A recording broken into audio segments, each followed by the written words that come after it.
to get outside, especially without the winds blowing. As you explore the streets of Sacramento, you'll see a city divided. Examples of wealth and poverty. Some are visible, homeless tents under overpasses and lined up on streets. People living in cars, including families with young kids. There's just not really any help out there.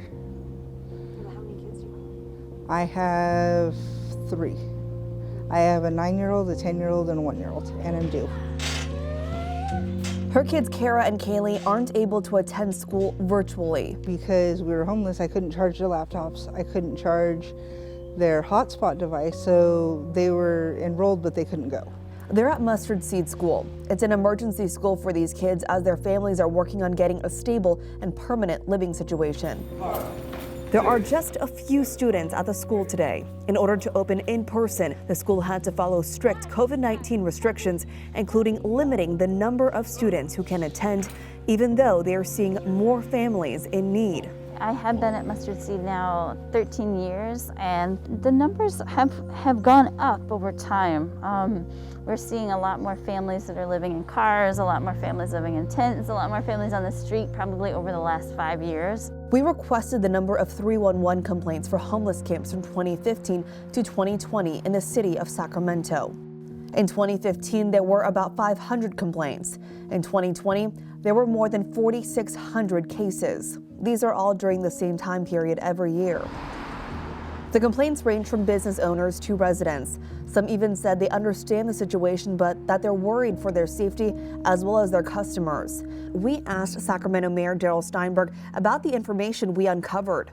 It's been a tale of 2 stories, frankly, over my first 4 years. We have gotten thousands of people off the streets. I've raised, between state and federal and local funding, over $100 million for the city of Sacramento. However, the problem continues to grow. I went back to some of the stories that I covered at ABC10 on homelessness. In 2017, former council member Alan Warren announced a possible tiny home community off Rio Linda Boulevard, but it never happened since the property owner had other plans for the site. In 2018, Mayor Steinberg asked each city council member to find a site or sites in their district to be used to shelter 100 homeless people. The mayor said that plan has changed and is still being discussed today. I asked him why it takes so long while people are left on the streets. Start with the public policy that says that everything that government at any level does in this area is optional and voluntary. There's no requirement. Not only is there no requirement, there are also a lot of people involved.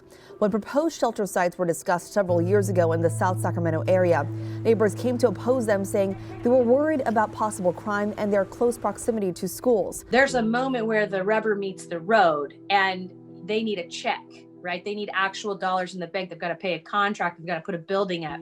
And a lot of times that piece takes a long time, whether funding is coming from the state or being, moved around in the city or a collaboration with the county or whatever it is. I think that component, people take for granted how long that piece can take. We looked deeper into this, and homelessness isn't just a Sacramento problem, it's a statewide issue. An audit released this year says California's approach has been uncoordinated. There is no single entity overseeing homelessness or responsible for developing a statewide strategic plan. Instead, 9 different agencies oversee 41 different programs involving funding for homelessness. I reached out to the governor's office about the audit, and the Business, Consumer Services and Housing Agency replied back. That agency oversees the Homeless Coordinating and Financing Council. The agency says the state could be doing more to coordinate the response to homelessness in California, but it can't take actions that it does not have the authority or resources to do. Legislation would be required. Mayor Steinberg says he's trying to change that on the state level with Assemblymember David Chu, but there is a lack of urgency. The city has made strides in addressing homelessness and affordable housing. Some of those include the Meadowview Navigation Center shelter for women, and construction is underway for a shelter along the WX freeway at Alhambra and Broadway. Councilmember Valenzuela. However, there's a different energy coming in this year with new city council members like Katie Valenzuela. She was vocal on the city's response to homelessness during her campaign for city council. All the city council members are working on a master plan, like a roadmap, to address homelessness. It started at the beginning of this year. This summer, they'll identify every site that is needed for shelter, tiny homes, safe camping, and for permanent housing to move forward. I think we've given each council member a sense of ownership, at least I know that's how I feel, over finding solutions that work in our district to help alleviate the crisis. I mean, several of us are brand new to this, and we really do feel like we're making a plan that's going to help figure this out. But a lot of our most vulnerable can't wait. Diane says she's struggling. Her disability benefits aren't enough to cover an apartment. She's searching for options to find a more permanent solution. It gets stressful, but like I look forward to like the end of the day because I can take the kids to the park and relax and not really have to deal with it. I got this house. Diane is about to have another child, and she's left wondering every day, where will her family stay that night?